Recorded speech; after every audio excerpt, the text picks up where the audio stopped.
Bagayson doon ay expose si Juan Kerwin Espinosa. Mga idol, no? O ang mga person of interest Mura bagay na ka sa boss Kerwin ang nagpapakinaburan nagadali. doon sa pagkasuspitsado Gadali bagay man ka siya.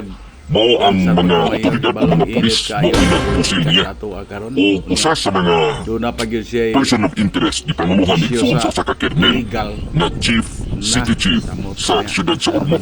Person of interest sa nangyari kahapon ay lahat ay PNP. Mga PNP ng Albuera. hindi. Mga PNP ng Ormoc City. Ang nakahuli sa kanila, mga pulis Albuera.